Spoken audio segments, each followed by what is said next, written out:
SafeLink requires annual recertification to maintain your free or low-cost phone service.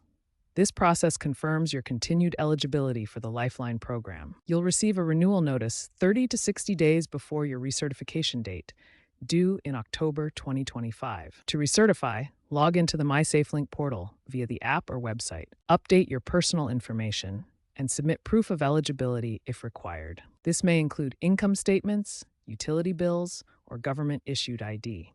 Ensure all documents are clear and up to date to avoid suspension. Since 2023, the process is streamlined with a fully online portal, and the FCC has mandated automated reminders via email and app notifications, making it easier than ever to stay connected.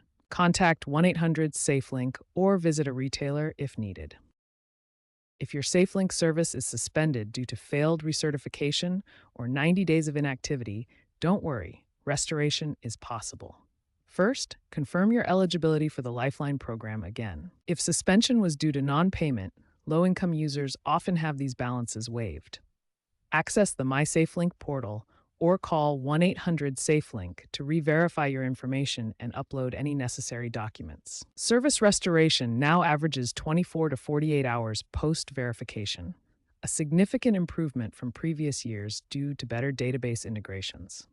Remember, recertification itself is free. For a quicker process, use the SafeLink app and ensure you have the latest version. The California pilot program demonstrated that using biometric verification can help prevent issues with the restoration process.